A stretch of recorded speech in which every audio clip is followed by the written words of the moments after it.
Jananeem Sharadam Devi Ramakrishnam Jagadgurum Padapadme Tayoshritva Pranamami Muhurmuhu Namah Shri Yatirajaya Vivekananda Suraye Satchit Sukaswarupaya Swamine Tapaharine.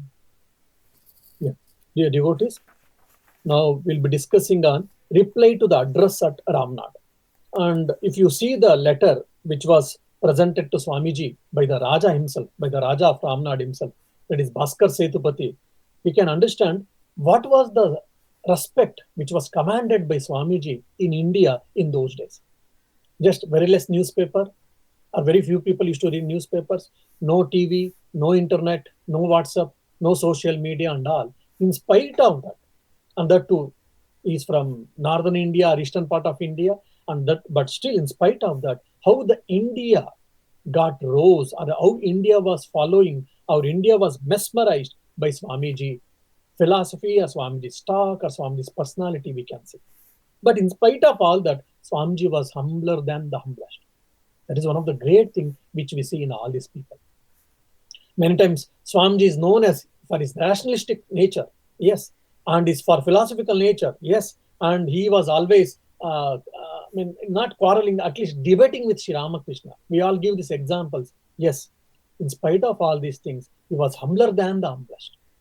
His ego was based on self, not the any other things. And apart from that, if you see in the Swami Vivekananda's life, after the Kali's incident, he went and he prayed with the Kali, etc. After that, if you see, for every important moment in his life, for important work or important mission, he was always waited for the providence will. This is one more important point which we have to observe in Swami Vivekananda's life. When he wanted to go to, for example, Chicago's Parliament of Regions, though first actually Khetri Maharaja told, then Mysore Maharaja told, then Chennai people told, and few others people had suggested. He also said, yes, I have got interest. I am also desiring to go. But he said, with all these things, let what God wants, let me see. What Thakur wants, let me see. She was waiting for the divine providence will to know what is divine providence or what is Sri Ramakrishna's will. And we all know that he wrote a letter and he received a letter from Holy Mother. Yes, you should go. At the similar time, same time, he also had a vision where Sri Ramakrishna is holding his hand and is leading on the ocean. So these two things, what it tells very clearly, how he was Agna Dharaka. One side is rationality, one side is spiritual debates, philosophical debates, all these things is there one side. On the other side, if you see, how he was so obedient to his master. So how Sri Ramakrishna is a good gardener, he has tamed Swami Vivekananda, young Naren to Swami Vivekananda, very clearly we can see.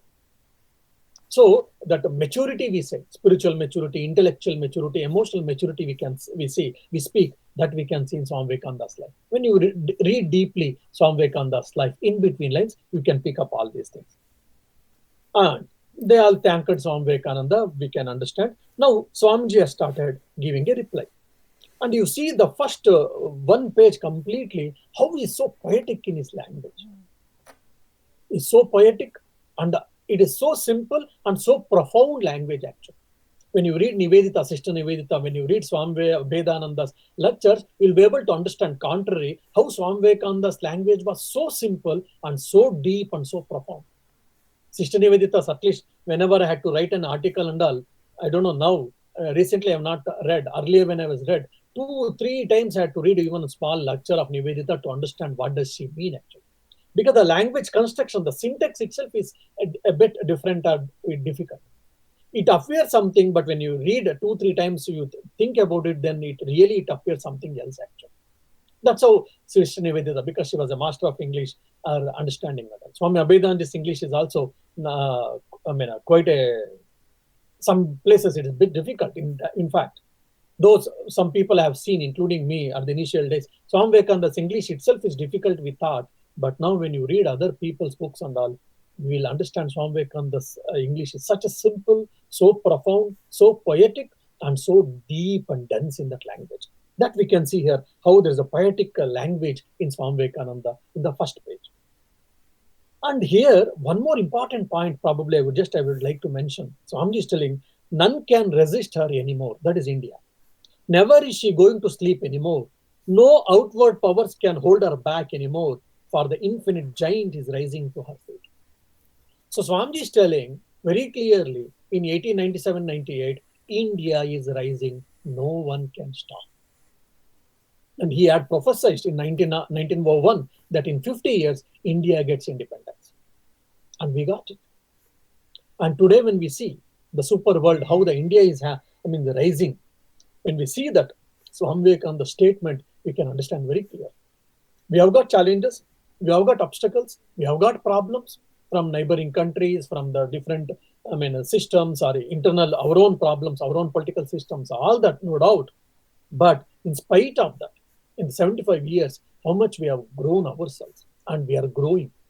And definitely in few years, we will be one of the superpower. No one can stop. That even many people are telling at the present day, but Swamiji, 125 or 120 years before itself, he has prophesied that I am seeing that India is rising, no one can stop. Now, when we hear this, oh, Swamiji was patriotic, Swamiji was overwhelmed by the response. Probably, as emotionally he might be speaking. That's what we think. But these are rishis, they are rishis, prophets. They don't just out of emotions they speak, they see. And Swami Vivekananda himself said that people are not able to see, I am able to see. And he had also prophesied for Westerners that because of industrial revolution, you have developed so much, so you are feeling great about it. That's fine, but you have the lack of spirituality is there in your civilization. If you don't add spirituality, the whole Western civilization is on the volcano. There will be a big accident. Swami Vivekananda had warned them. So please add spirituality, otherwise you will have a problem, he had said. And I think unfortunately they didn't add. As a result, two world wars was witnessed by the West, especially. So Swami Vivekananda's all these ideas or these statements are not mere emotional statements, or no, it is prophetic statements. And afterwards, he thanks Raja of Ramnad. But only one place I think difficult to accept is Swami Vivekananda is saying that because the Raja of Ramnad is the first person who really suggested me to go for West. But by the time already Ketri Maharaj had suggested, Mysore Maharaj had suggested, few others were suggested. Why Swamiji made this statement, I don't know. Whether because just to put Raja of Ramnad in front of his disciple, in front of his own citizens, to make him feel happy or to make them happy, he told. Or what is the reason? I'm not very sure about it. There's only one thing where I think I've got my own doubts about it. And he's telling about the India.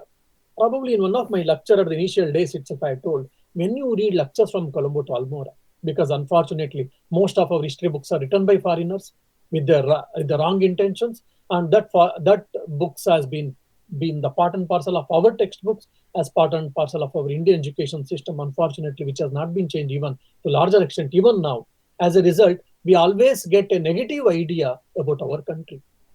That we have lost all the wars, we think that how many wars we won, how much we had a resistance for the foreign powers, and how much we struggled, and how much we really won the wars, and how much we safeguarded our country, religion, culture. Unfortunately, they don't tell. But when we read lectures from Colombo to Almora, we get all these ideas. We get a positive idea about our own country, about our own religion, about our own culture. And which is not, again, it is not mere emotional thing, it is based on the fact. And Swamiji is telling, what is this India? India is rising, no one can stop, no power can stop. But we should be also careful, and we should also put our efforts and contribution towards that, no doubt. And this is the motherland of philosophy, of spirituality, and of ethics, of sweetness, gentleness, and love. What is India? India's Naru center, Naru current, or the India's central theme or power or nucleus is what? Spirituality. And not only spirituality, ethics, sweetness, gentleness, and love. So, spirituality we understand, philosophy we understand, yes, love, yes, gentleness we understand, sweetness we understand. What about ethics? one of the most corrupted country for us in our India. Even to move a small file, we have to give. But whereas you can to Western states, Western countries, you don't see such corruption. Then how can you say they about ethics? And our people tell so easily lies. And whereas in the West, they also tell lies, no doubt. But it is not that easily. For small petty things, they don't tell lies. Then how to accept this? So here, individual ethics and social ethics comes into picture. India, from the history, if you slowly observe, India, individually people are great, but when it comes to social ethics, unfortunately, we are weak. And when it comes to West, social ethics is so strong, so great, so nicely well organized, but individual ethics is very weak. That's why they have broken families, they have broken relationships, etc., etc. But whereas in India, it is not so. And India is still the first and foremost of all the nations of the world in these respects. I may be a bit behind in the industrial revolution as India. I may be a bit in the politics, in the economics and all, but never mind. I need not to feel inferior. Why? Because as Swami Vivekananda says, India's first and foremost among all the nations is what? In the spirituality, in the philosophy, in the ethics, or in the sweetness, in the love or gentleness and all. So there is our power, is our strength. In other things, it is not there. We can improve it, no doubt. We should improve it. And that's where Swamiji says that very clearly that we have to look into the West to learn few things. What is that? One is the power of organization. They're very organized in every system or a society or a company. Everything is very well organized. They do a lot of paperwork and there have been a lot of rules has been found. That's the reason the Semitic religions, Islam and Christianity, they were able to spread across so fast. Why? Because there is an organized religion. Ours is a organized religion. India, Hinduism is never organized religion. It is an unorganized religion. There is an organized religion. So that organization we have to learn from them.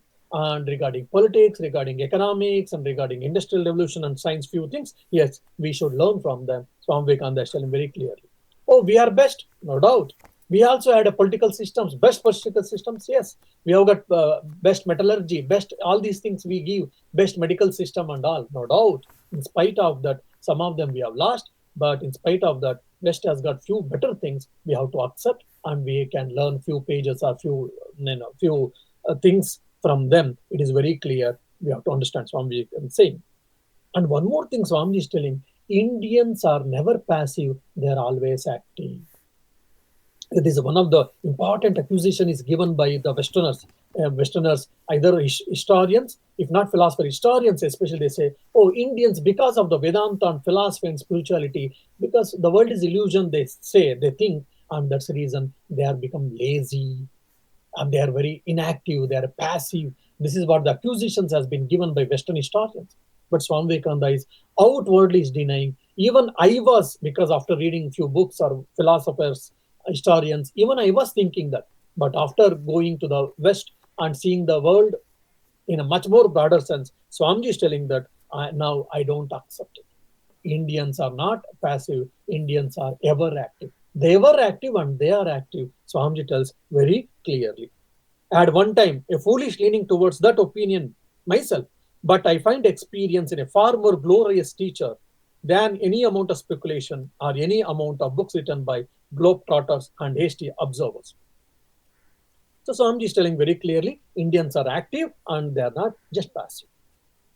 And Indians' national life or the foundation or the backbone, life center is what? Religion alone. Swamiji tells very clear. Religion means it is spirituality. Because in India, dharma and adhyatma are not two separable things. For the Westerners, religion means do's and don'ts basically.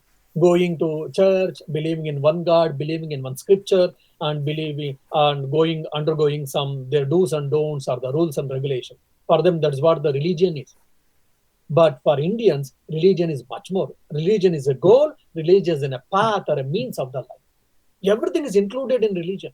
Religion is dharma, religion is goal, religion is a means, religion is a duty, religion is unfolding the personality, everything, dharma. The Manu gives a 10 characteristics of a dharma actually in a Manusmriti, beautiful explanation what is the dharma. So for us, dharma is something actually different from the Western notion of religion. So when I say Swamiji, religion is the backbone of the country, means it is what? Dharma. Dharma means what? Religion is realization. The spirituality is the backbone of the India. So I'm just telling very clearly. And every country has got something to teach. Something it is nerve centers are different. For example, politics is the nerve center of the UK, and economics is the nerve center of US, and like that. Every maybe industrial revolution is especially vehicles, manufacturing vehicles is the nerve center of Germany. Like that, every country has got its nerve center. India's nerve center is what? Philosophy or religion or spirituality. If that is intact, then no one can stop us, no one can destroy us. Swamiji tells. If that is been staked, if that has been neglected, then definitely India is going to lose or India is going to destroy. So I'm just telling very clear. And one more he tells, this nation still lives after 1,000 years of persecution. Still we are living and we will live. Why? This nation still lives. The reason that is it still holds to God, to the treasure house of religion and spirituality. If we are holding to religion and spirituality, we will live, we exist, we will exist. That doesn't mean that we have to neglect all other things. We have to neglect science, we have to neglect economical improvement or the military things or the scientific revolution, scientific experiments. We should neglect. No. All of them, it is required for any country's progress, for human progress. But the nerve center, the thrust should be religion. And why? He tells very clearly, because our nerve center is religion, spirituality, and that's where India is known for its philosophy to give up, renounce, give up, give up, give up. And he gives a beautiful explanation, either in this lecture or elsewhere. He tells Indians are always thinking with the limited things, how one can lead a life. Means how much ever is possible, we will reduce the limit things, possible things, are the most essential things for a living, and how one can live happily with the very few things, a simple life, I mean to say. So that has been trained and has been experimented and has been shown to the world by the Indians. And contrary, whereas the Western people, they want a comfortable life, they want a secure life, nice life. As a result, how many things they need more and more things to live a comfortable life. And Swamiji is not putting in a derogative way. This is right and that is wrong, and that is right and this is wrong. He's not telling, but he's only telling how the civilization has been formed, how civilization has been built. He's only telling. That's why you see the quality of life, standard of life is very beautiful in the Europe. Even the so-called beggar or even the so-called the lower middle class, the standard of living compared to middle class family of the India is much better in the Europe. Why? Because that's how the civilization has been formed.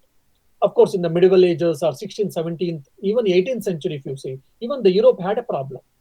They were also living in the huts. Their roads were muddy, and with all the, diseases and the drought and famine and floods, accidents, all these things we can see. But last two centuries, if not 3 centuries, has been changed completely after Industrial Revolution.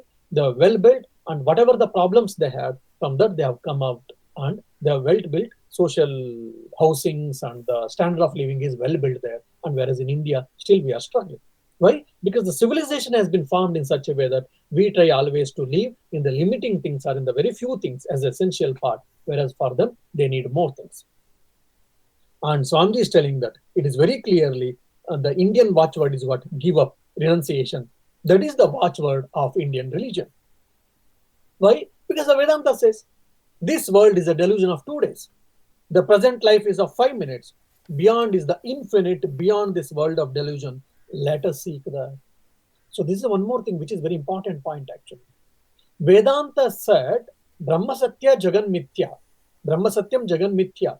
But Jagan Mithya has been told, no doubt. Brahma Satya is also told. But unfortunately, sometimes pseudo Vedantins, or we are not able to raise ourselves to that Vedantic highest ideal. We took the Jagat Mithya, and for our laziness, for our hypocrisy, we used Vedanta as a tool, and we said, oh, the world, Jagat, oh, sab to mithya hai, sab to mithya hai. So, pseudo Vedanta is just we are telling, and inside we had got a lot of desires to enjoy the world. Jagat mithya hai, to hai, Brahma Satya hai, wo to chhod diya hum log. So this is what the hypocritic Vedantins we did in India. Because of that, the India suffered to some extent. It is not because Advaita Vedanta, India suffered. No, I don't know whether you heard. If you read history, history of philosophy, and many other books, you will get all these things. India suffered. Why? Because of Advaita Vedanta. Why? Because they told the world is mithya, and that's why the India didn't prosper, progress. It is a bullshit. It is a nonsense. Advaita Vedanta really it can save. The greatest karma yogis were Advaita Vedantis like Adi Shankaracharya, Swami Vivekananda. And Swami Vivekananda said, bring the research, bring the industrial revolution, bring the scientific things and all. He told Swamiji, who was the greatest Advaita Vedantin teacher in these present days. No, Vedanta doesn't deny all these improvements. Vedanta only denies the notion of truth existing in the world as we perceive. But we mistook it. That's what Swamiji is telling very clear. Beyond is that, but the present life is of 5 minutes and all we say that, but beyond is that infinite. Beyond is the world of delusion. Let us seek that. So we are not Mayavadins, we are Atmavadins, we are Brahmavadins. Again, post-Shankara philosophy, if you see, the Vishishtadvaitins and Advaitins and all, they attacked on Advaita. So much so that Advaitins, they had to refute and they had to protect their Mayavada. So they started called Mayavadins instead of Brahmavadins. Advaita Vedanta's main intention is to establish the supremacy or to establish the reality of the self, that's all, not the delusion of the world, which is accidental. But unfortunately, post-Shankara, it became so much attack on Advaita, on Mayavada, they had to write granthas, they had to write scriptures to refute and to protect the Mayavada or the Maya theory. And that's why Advaitins are called Mayavadins. Any of this is the history of Advaita philosophy. So, we are not Mayavadins, we are Advaitavadins. Brahmavadins. Advaitavadins are Brahmavadins. So we are not behind the delusion, we are behind the reality, which is real, which is eternal, which is Shashwata, Nitya, Sanatana, Enya. And going beyond this phenomenal world is what the religion Swamiji said. Religion is realization. We know Swamiji has defined what is religion. Religion is realization. That has been told beautifully by Swamiji in this lecture, in this paras especially. What is that? Going beyond time, going beyond space, going beyond the phenomenal, everything, whatever is phenomenal, is the very soul of religion. Phenomenal means the facts or whatever is appearing to the senses. Now, if you see the science, the empirical science, that whatever is perceivable, whatever is experimentable, whatever is perceivable from 5 sense organs of knowledge or with the instruments, special advanced instruments, then only I can accept. The empirical science says the same foundation, the base, the foundation of the science has been challenged by Vedanta. My dear, you tell me, what is the guarantee? Can you give the guarantee that whatever you are perceiving from the 5 senses of knowledge, that is Pancha Jnanendriya, is that alone is true? Or can you say that that is the fact or that is the real picture of the world? Can you say? No. So the basic foundations of the empirical science has been challenged by the Advaita Vedanta. But that doesn't mean that we have to deny empirical science. We have to deny the technology. No, we should not do that. We'll be doing the mistake then. But it is from philosophical portion we are saying that. So Swamiji is telling very clearly. Why? Because the senses are giving the picture of the world, no doubt. It is so true, and it is also equally true that it is giving the limited picture of the world. This has been beautifully discussed in the Jnana Yoga, which I have also discussed in the Jnana Yoga lectures. And Swamiji is telling that time, even infinite time, is them, but non-existent. If you have studied Western philosophy and Indian philosophies academically, you will understand the time and space, whether they're eternal, non-eternal, whether there's any relationship between time and space, etc. has been big debate in the philosophical circles and in the Western philosophy. Even now, they have got different theories. As I understand, with my limited knowledge, they are not able to tell very clearly defined properly. But whereas Vedanta and our Nyaya system, starting from Nyaya to Advaita, they have told very beautifully, and Advaita tells very clearly, time is a mental phenomena. There is no time actually exists as a matter or as a reality. For the Nyayas, Nyayikas and Vaisheshikas, for them time is a reality, one of the real component, because they were multi-realist anyhow. Now, when there is a progress in the theory, when you see in the Advaita, very clearly they tell even the time and space is a mental phenomenon. That's why we cannot say very clearly when this creation started. Because when the creation started, time came into existence. Just like whether the cock came first or the egg came first. You can tell whether the seed came first or tree came first. You can never tell that, because it is not possible to tell. So this is what Swamiji is saying. Going beyond the time, going beyond the space is what the soul of religion, that is what Advaita Vedanta has been told us, and which is important. And at the same time, he tells very beautifully the mistake which some of our philosophers did. We gave the highest philosophy, and many Westerners say, you speak of the highest philosophy like ancient, Buddhism, Vedanta, and all. But when we come to India, we see people cheat in a very mean, in a very low manner way, and so much dirt, so much, dirty. There is no cleanliness, and etc. etc. How to accept this?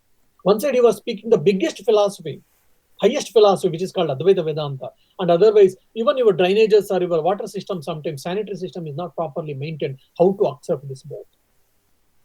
How to reconcile this both? This is one of the biggest questions for the Westerners when they visit India. It is very true also. There I would like to tell, based on Swamiji's lectures or whatever. So when we teach the highest philosophy, we have to understand that everyone is not capable of that. Which we all know that. When we read Advaita Vedanta, when we hear and all, very nice, very nice. But how much we are ready to practice Advaita Vedanta? Very few of us. So then what happens? We have to rise to ourselves, but when we cannot rise, we pull down the highest ideal to our level. So that's how in the name of religion, the name of spirituality, all hypocrisy comes, and all the problems or the nasty things and the scams or the scandals comes into picture, either which is in the West or the East, this which we are seeing it. Then what should we do? Swamiji tells that you should give the highest philosophy, no doubt, but at the same time, you should make sure that you should be very clear that everyone is not ready for that. Everyone is not ready for that. Then what should you do? You should gain some material knowledge and you should give them for the people. You should allow people to enjoy. This is one of the even question often I have faced by people. Asked by people. Oh, Swamiji, we say Advaita Vedanta and all, but nowadays India is becoming materialistic in nature. Pubs are becoming more, clubs are becoming more. The present day youngsters, they want to have a merrymaking, they want to have a drinks, they want to have a smoke, they want to enjoy, they are going to tour and all, but in our time it was not there. Because it is not that you are spiritual, because you are not allowed to do that. You didn't have any freedom or you didn't have any money. That's fine. Then how can we say that we are becoming spiritual? Because materialistic is being so much we are seeing even in the India in the present day. I say yes, but it is required. Why? Because for few generations, for few centuries, India was suppressed by the colonial rule and by the Mughals and by the continuous invasions. As a result, common person was deprived from the joy, sense gratification, sensual joy, or from the worldly enjoyment. As a result, the whole civilization is craving for its existence, for its individuality, and for some enjoyment. That is the reason every Indian want to enjoy, want to have a power, position, etc., etc., etc. But once it has been, once it has been enjoyed in a 2-3 generations, that will come down. That we are able to see now. For an example, probably who is in the 60s, 70s, 80s, the amount of importance we used to give to the job, the amount of importance we used to give to the power and name and fame, etc. Now, who are in 30s, mid 30s and 40s, who have enjoyed already some power, some good position and amount, and especially IT guys who are in good position, their understanding about all these things is completely changing. And even the youngsters who has been born, the way they see, they give importance for all these things. Who are well established, for them I'm speaking, their understanding or their craving for this power position is getting less, and the strong individualities are growing. So here we have to understand very clearly why India is seeking all these things, craving for all these things, because for generations we were deprived. Common people were deprived from that because of colonial rule and because of the invasions, continuous invasion. And Swamiji is telling that we should gain some material knowledge. In spite of Advaita Vedanta philosophy is our Naru current, for a country and for a common people, we have to gain some science and social science or a materialistic knowledge, and it should be given, and we should believe in power of organization, and we should get organized. Then what happens? The best results can be achieved. That means science and spirituality has to be combined very clearly, Swami is telling. because Advaita Vedanta tells Brahma Satya Jagan Mithya, we cannot deny, we cannot neglect the world, we cannot neglect the scientific innovations or research or the military innovations or whatever, all these things as required for a society and country, as told very clearly Swamiji. But if anyone preaches in India the ideal of eating and drinking and making merry, if anyone wants to apothesize the material world into a god, that man is a liar. He has no place in this holy land. That's also Swami telling very clearly. The highest philosophy, Advaita Vedanta, no doubt, that we have to practice, no doubt, but everyone is not capable of that. So you have to allow, you have to give some freedom. Let people enjoy. We need every materialistic benefits, progress, and all these things. But if that is the goal of the human life, and that is the goal of our country, if anyone says, I will brand him or I will tell him that he's a liar and he doesn't have any place for place in our holy land. It is not widely accepted. Some people argue that, or rather sometimes say, why Buddha was being rejected by India? Because he didn't accept Vedas. Whether he accepted Vedas, he rejected Vedas, it is completely silence. We don't have really clear evidence where Vedas were rejected by Buddha. It is nothing clear. But anyhow, it seems that the history of Buddhism shows that very clearly. It has been rejected. Vedas were rejected. That's the reason even Buddha had to lose his place in India. That's how Buddhism got also, mostly it got extinct. That's what people argue anyhow. So this Vedas and the Vedanta cannot be denied, whoever, whatever so. Swamiji is telling very clearly. Why? Because God alone lives, the soul alone lives, spirituality alone lives. Hold on to that. We have to get best things from the Western civilization, no doubt, but at the same time, we should not leave our ancient values. We should not leave our spirituality. We should not leave our Vedanta. So Vedanta with the scientific temperament, both are required. Both should be merged. Both should be nicely mixed. That's what Swamiji is telling. Okay. Om Shanti Shanti Shanti Harihi Om Tat Sat Shri Rama Krishna Arpanamastu. I hope you were able to follow the lecture because, from where I'm talking, I think you could pick up the lines, I believe.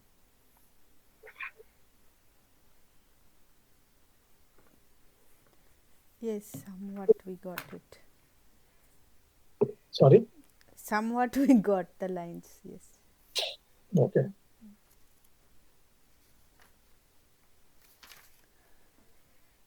So, when will be the next class for the continuation?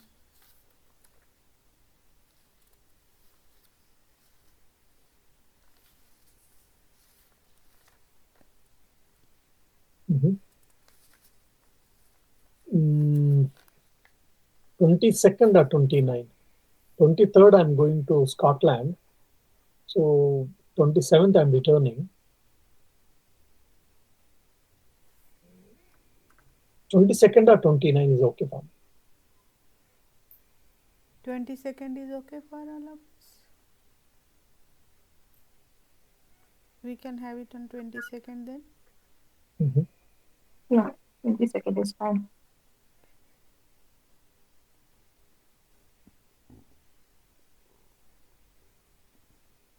Okay, 22nd I've added. Mm-hmm.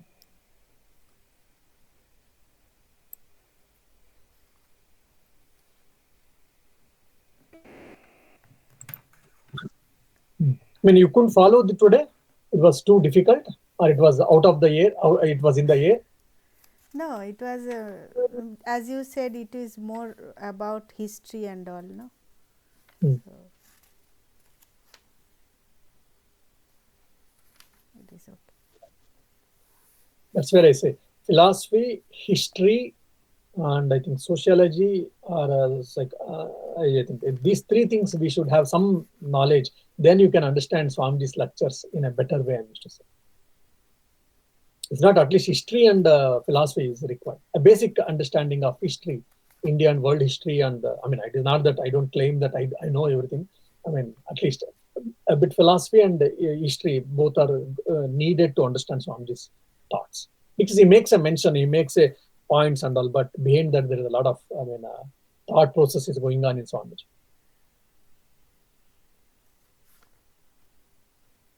So if anyone is having any question,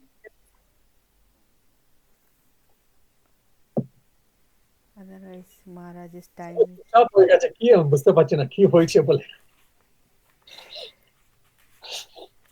No, they are merged in Swamiji's thoughts, or everything is going above the head, so just keep quiet.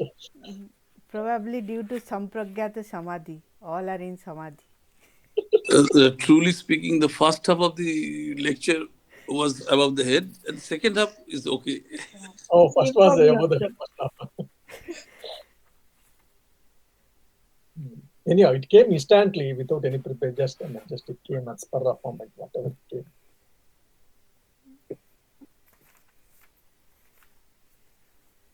I saw you have give one lecture on Totapuri's life. I have not yet heard it. So. Yes. There is a book by Devashish Roy recently, Totapuri, Vedantic teacher of Sri Ramakrishna. The book has come. So based on that book, I am talking. Okay. So this will be also a series of lecture. I'm not very sure. Maybe 1 or 2 more lectures may be there. Okay. Basically, I'm trying to cover Totapuri's life. Some things we know from Sri Ramakrishna's life, and few other things like where he was there and which sampradaya he belongs to, who was his guru, all other things. Whatever I'm getting extra details, I'm trying to fill in so that people may be interested in that. Because we don't know about Totapuri much as his guru, as being a guru, Vedantic teacher of Sri Ramakrishna, or sannyasa guru of Sri Ramakrishna. At least myself, I was really interested in that. Okay then. Okay. Pranam Maharaj. Or if it is too difficult, then I will reduce the. I mean, reduce in the sense I will try to lighten the topic of this complete works. না মহারাজ আমাদের খুবই ভালো লাগছে. No, I'm sure. I mean, I know that I go a bit deep and I'm a bit structured and all. So sometimes people say, Swamiji, you are too intellectual. People say that. I mean, people will feel that. That's the reason. Because generally devotees want some stories and inspiring stories which will help their sadhana and all. I mean, if not all, many people expect that. I know that. That's the reason I was asking. If you want, then reduce the depth or the thing so that it can be a bit lighter. I mean, lighter. This is all fine, Maharaj. Maharaj, we are Jiggasus, no? So we want to go deep. But some anecdotes is always welcome. And Soma Mukherjee has some question, I think. She has raised her hand. Soma. প্রণাম মহারাজ। মহারাজ একটা প্রশ্ন আমার জিজ্ঞাসা করার আছে, যে সেটা হচ্ছে আপনি বলছিলেন ওই নির্বিকল্প সমাধিতে শক্তি চৈতন্য আলাদা হয়ে যাচ্ছে। এই যে আলাদা হয়ে যাওয়াটা এবং বৃত্তি আর উঠছে না, এটা আপনি বলছেন, তাহলে এই বৃত্তি কি শক্তি? শক্তি সেজন্য ডিজলভ হয়ে যাচ্ছে, শুধু চৈতন্য রয়ে যাচ্ছে, এইটাই কি হচ্ছে? So here, because your Shakti, Chaitanya and all, you are speaking from the Tantra point of view. Okay. Now, when I say this Savikalpa Samadhi, Nirvikalpa Samadhi, I think I told in my conversation, this belongs to Sankhya philosophy. It is discussed in yoga philosophy, Patanjali Yoga philosophy, but Patanjali Yoga philosophy is depending for its theology or for its philosophy is on Sankhya Yoga, Sankhya philosophy. In Sankhya philosophy, there are only 2 realities. Okay. One is Purusha, the other is Prakriti. Purusha means Atman, we can say Atman. Not even Atman, we can say Purusha. Prakriti is what? It is not Shakti. It is in Tantra we use the Shakti. In the Advaita we use the word Maya. But in the Sankhya it is called Prakriti. Prakriti is Jada. Prakriti is Jada and Purusha is Chaitanya. So, but without the Purusha, the Prakriti cannot act. So it is told, I mean, they give example like Prakriti is what? Blind. Prakriti is blind and Purusha is what do you say, physically handicapped. Means he cannot walk by himself. Means Purusha cannot do the Srushti Karya. So Prakriti can do it. But because Prakriti is, I mean, what do you say, blind, she cannot walk in the forest, for example. Then what to do? So Purusha, will get on with the Prakriti. So Prakriti will carry Purusha, and Purusha will be guiding. Okay, take right, go left, go straight, or go, because there's a problem, because he's able to see, but he's physically handicapped. He cannot walk. Whereas Prakriti can walk, but it is blind. So that's how both they help each other and they get out from the forest. They give an example for this. That's how Purusha is only Chaitanya. He doesn't do anything. And whereas Prakriti can do anything and everything, but it cannot do by itself without the Sanidhya of Purusha. So Purusha Prakriti Sanyoga, because Purusha Sanidhya, the Prakriti gets its creation. And in that creation time, when the Prakriti gets first product, Purusha misidentifies itself with the Prakriti, and that's how the Asmita or individuality has been formed. And afterwards, all the creation process is there in here. Now, in the Nirvikalpa Samadhi, they are saying that whatever the mind is also part of Prakriti, Pratyaya is also part of Prakriti, and the Vritti is also part of Prakriti. Now, in the Nirvikalpa Samadhi, in Savikalpa Samadhi, there is a single thought. In the Nirvikalpa Samadhi, even that single thought is suppressed.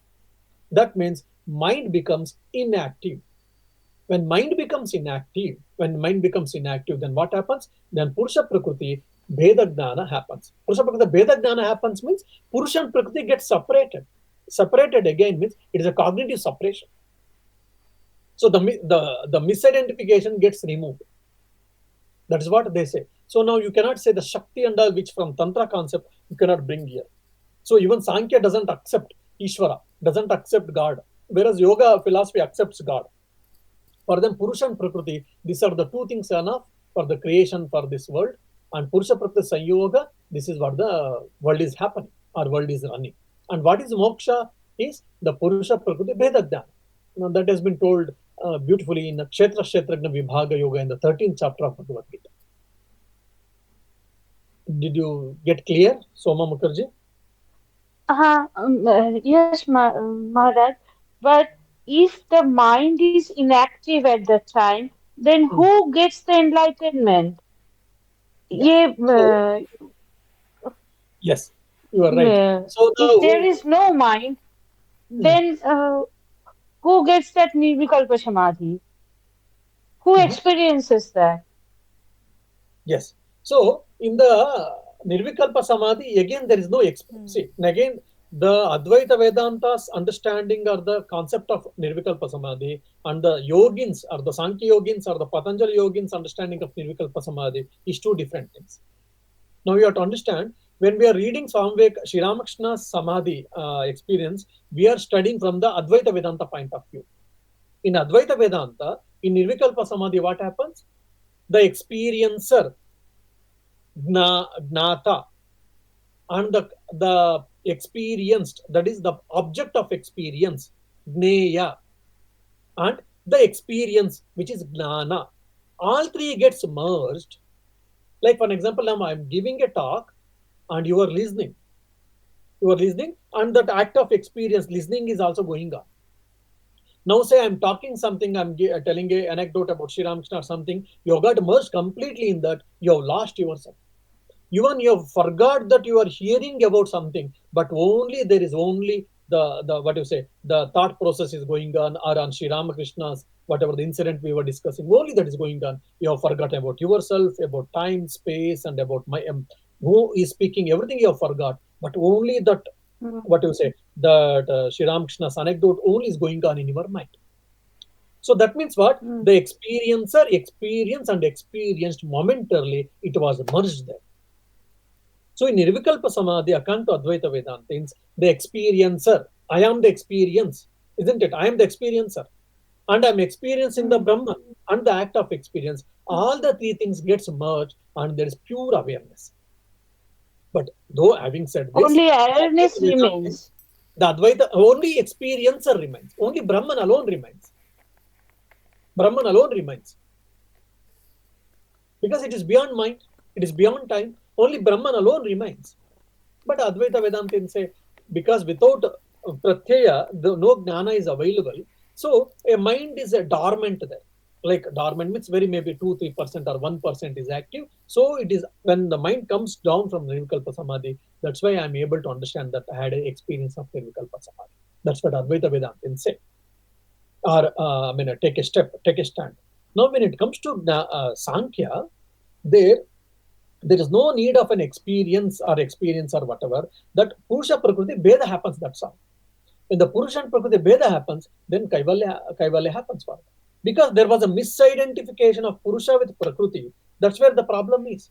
Now that misidentification is removed and the identification is removed, and Purusha Prakriti. Purusha stays for himself, Prakriti stays for himself.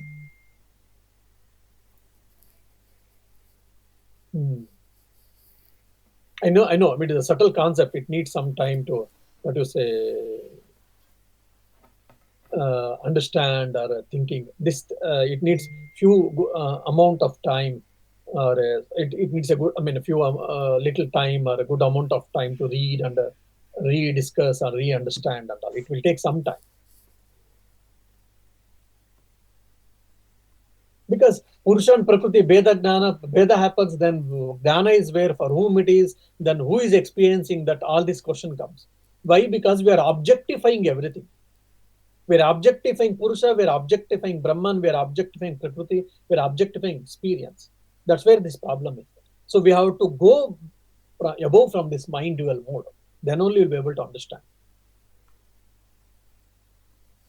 So in this yoga Nirvikalpa Samadhi also after 21 days body falls. Yeah, there's one question, beautiful question. I think in this last class I've discussed this. Okay. In the Totapuri's life. Now Totapuri also had a Nirvikalpa Samadhi. Then why his body didn't drop? In Sri Ramakrishna's case, we can understand his Avatara Purusha. Yes, he was an incarnation. Swami Vivekananda is an incarnation, we can understand. But in Totapuri, he had a Nirvikalpa Samadhi experience, we know. Then how did he leave again?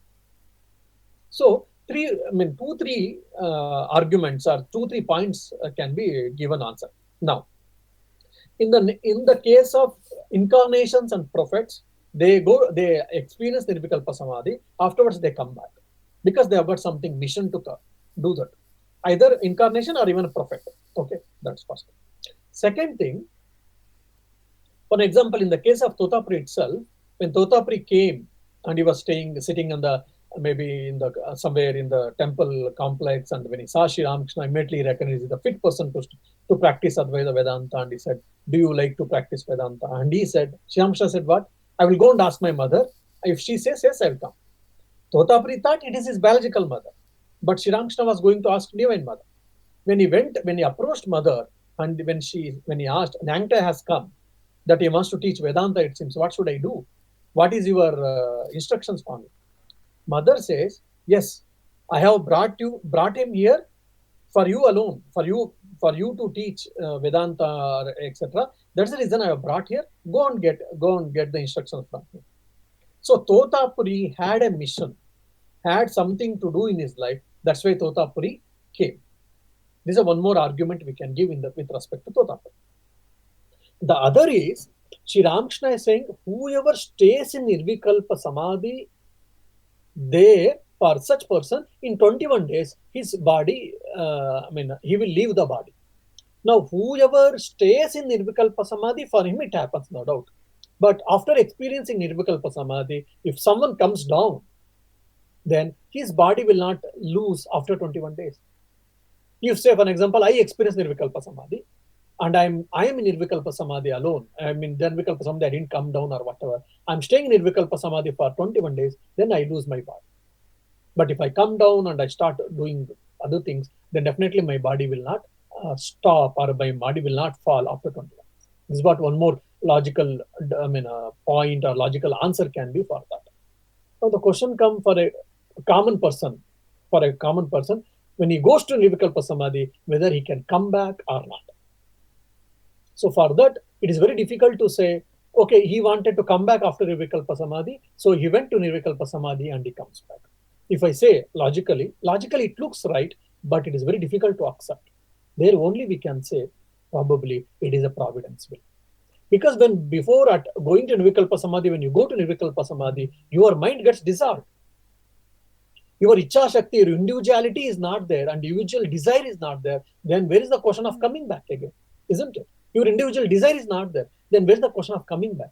It is only, we can say, at that given point of time, it is only God's will. It is only Providence will. If God thinks that from such and such a person, some duty has to happen, some work is to happen, then yes. For example, I think this has been, I've already told you also, I mean, some of you might know this, but still, just to give a connection. In my Gurudev's case, when he was in 96th or 97th birthday, when on the birthday, some of the either sadhu or a devotee said, Maharaj, we have got a prayer, we have got a wish. Maharaj was serious in nature in general. He said, what? That we would like to celebrate your 100th birthday. Means we want you to live a long life. Anyone will say, oh, is it so? Okay, thank you, let us see what God wills and all. But he was so clear and so straightforward and instantly said, no, it is not possible. Imagine on the birthday, someone is asking to have a long life and he's saying not possible. That means I'm not going to live 100 years. So the whole situation became very grave, and the person who asked question, he felt very bad. I mean, he started feeling guilty. Why did I ask the question, that too on this day?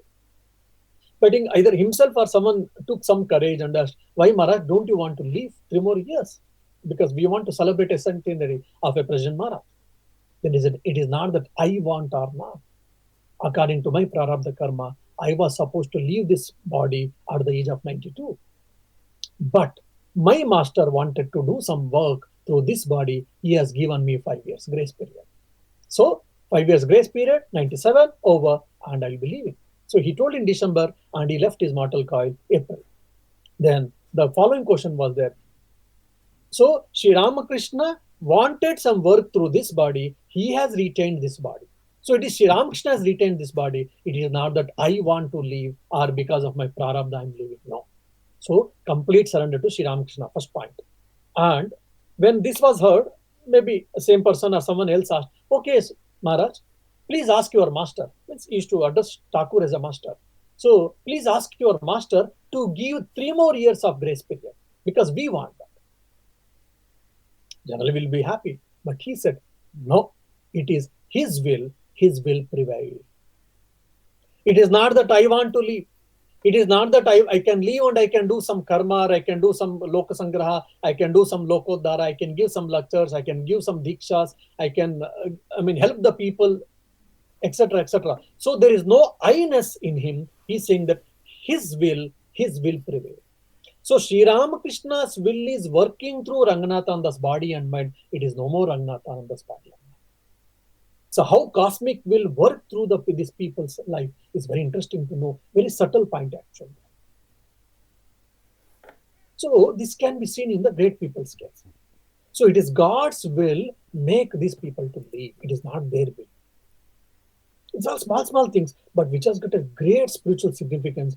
Sometimes, unfortunately, we don't read or we miss the points actually. So cosmic will we see. This I was speaking last 2-3 lectures, even in this Great Master thing. Last talk of Great Master, I have discussed how Sri Ramakrishna's Guru Bhava was emerged, manifested from the cosmic will, not from anything else. The same thing, similar ones we can see even in my Gurudev's case, that Sri Ramakrishna's will was prevailing. It was not Ranganathan's will, either to leave or to do something. So complete surrender. We all say, oh, I have surrendered to Sri Ramakrishna. I know, Swami, sab Thakure richa, amra bolte taki. Dekho neta sunar pore amra bolte, shash korbo na ket amra alochana korbo. So that is what. And who is Swami Ranganathananda? Greatest Advaita Vedanta. He is known as second Abhinava Vivekananda. Second Vivekananda. His greatest Advaita Vedanta. He breathed, he lived, and he practiced Advaita Vedanta alone. We feel externally, yes, it is right. But inside you see complete surrender to Sri Ramakrishna. So Vedanta and Bhakti, can it go together? Or Vedanta can create problem to Bhakti and Bhakti can create problem to Advaita Vedanta? We think sometimes, no doubt, but you see here. One of the greatest Advaita Vedanta in complete surrender to the providence or to the chosen deity Ishtadevata. How so beautifully blended. Very interesting, all these things. Even one incident of these great peoples, we can think, and many philosophical things and many questions we can understand by these people. That's why I think Mahapurush Maharaj or Swamiji himself has said that read our lives, that is the living commentary on the Upanishads. So direct disciples' life, Thakur lives, Mother Swamiji lives, they are the living commentaries on Upanishads actually. We have to understand. Maybe by their grace, we will try to understand some things. Let us. Okay, Hane koi gachi. Okay, thank you. Jai Ram. প্রণাম নেবেন মহারাজ। Thank you. প্রণাম মহারাজ। প্রণাম মহারাজ। So, Pranamda, আজকে তো no, I think he left, is it? Nah, he's there. I think you got an answer here. Advaita Vedanta and Bhakti can go together. You are asking me? Yes, yes. So by this, Yeah, Ranganatha it's now clear. It's now clear. It's now clear. Yes. So Advaita Vedanta and Bhakti are not, they're complementary to each other and Yes. they're not contrary to each other. But these are all examples of Vedantic Nirvikalpa Samadhi. So what? We are following More Vedantic way, so Samadhi. you'll hear that only, no? So No. why Maharaj concentrate on other was, things? Maharaj was talking about yoga's Nirvikalpa Samadhi, and they are different. So my initial No, because this question was, this answer I gave, that's a reply for your question that people after Nirvikalpa Samadhi, 21 days, they leave the body. no For that question, this answer came. people of yoga practitioners. Yoga practice. Yes, Thakur didn't tell that who are practicing yoga, their body will live 21 years. Yoga Nirvikalpa Samadhi, not for Vedanta Nirvikalpa Samadhi, Thakur didn't tell. He only told Nirvikalpa Samadhi. And the Thakur, what experience Nirvikalpa Samadhi is actually, it's a Vedantic Nirvikalpa Samadhi. I mean, I cannot say that he didn't experience Yoga Nirvikalpa Samadhi, but rather what is clear in his life is the experience is what Vedantic Nirvikalpa Samadhi had experienced. But whatever to be attained from Yoga Nirvikalpa Samadhi, he might have attained, no doubt. But it is still clear, precisely speaking from philosophical point, Thakur's Nirvikalpa Samadhi, but Vedantic Nirvikalpa Samadhi.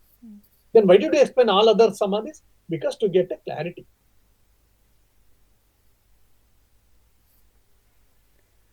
Okay. Yeah, that's the reason I tell you have to do a good amount of homework. I mean, I'm not saying that you are not doing it. I mean, we have to do it so that we can understand these things. That's all I say. Okay, Jai Ram Krishna. Jai Ram Krishna. Joy Ramakrishna. Pranam.